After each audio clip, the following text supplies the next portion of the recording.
So mga idol, matapos nga pong manalo ang Gilas Pilipinas dito nga po sa Second Doha International Cup sa bansang Qatar, no, host team yan.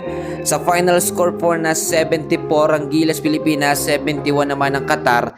May reklamo ngayon ng Qatar mga kaibigan sa pagkapanalo ng Gilas Pilipinas. So bago natin yung pag-usapan mga kaibigan, huwag niyong kakalimutan muna na mag-like and subscribe sa ating channel. Maraming salamat po. Well mga kaibigan, nakala natin nung una ay matatalo ho ang Gilas Pilipinas.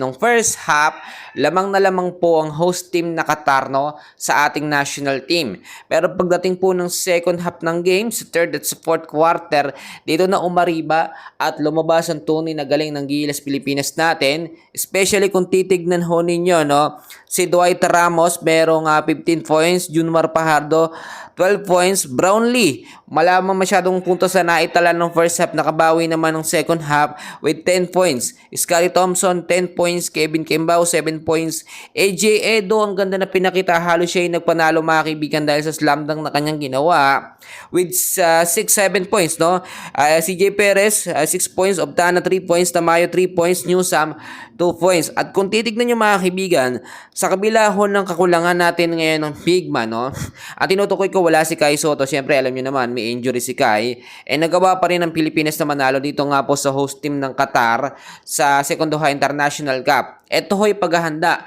sa fourth window ng FIBA Asia Qualifiers ngayong February din yan mga kaibigan. Ngayon dahil nga po sinasabi natin ito'y parang friendly match or tune-up game lamang dito nga po sa tatlong bansa. Then mamayang gabi ng alas 11 makakalaban naman natin ang bansang Lebanon. Ang bansang Qatar ay hindi satisfied sa pagkapanalo ng Gilas Pilipinas. Sinisita na naman nila ang ating naturalist player na si Justin Brownlee na hindi naman pure-blooded, hindi naman daw Pilipino. Sabihin natin hindi talaga Pilipino, hindi naman pure-blooded dyan, wala naman talaga. Sila din naman napakaraming import mga kaibigan na galing sa iba't ibang bansa. So dapat hindi na yan silipin pa nitong nga pong bansang Qatar. At nakakatuwa, hindi rin po talaga pinaburan ng referee etong host team, kahit sila ang host dyan sa Doha International Cup. Panalo ang Gilas Pilipinas natin. Yung sinasabi natin dito na cooking show or mga bentang laban, hindi po natin nakita mga kaibigan.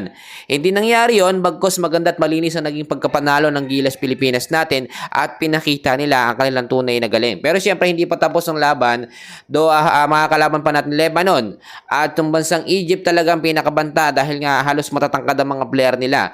So abangan natin yung mga susunod na update, meron pa mamaya, and please huwag na huwag yung kakalimutan na mag-like and subscribe sa ating channel. Maraming salamat po.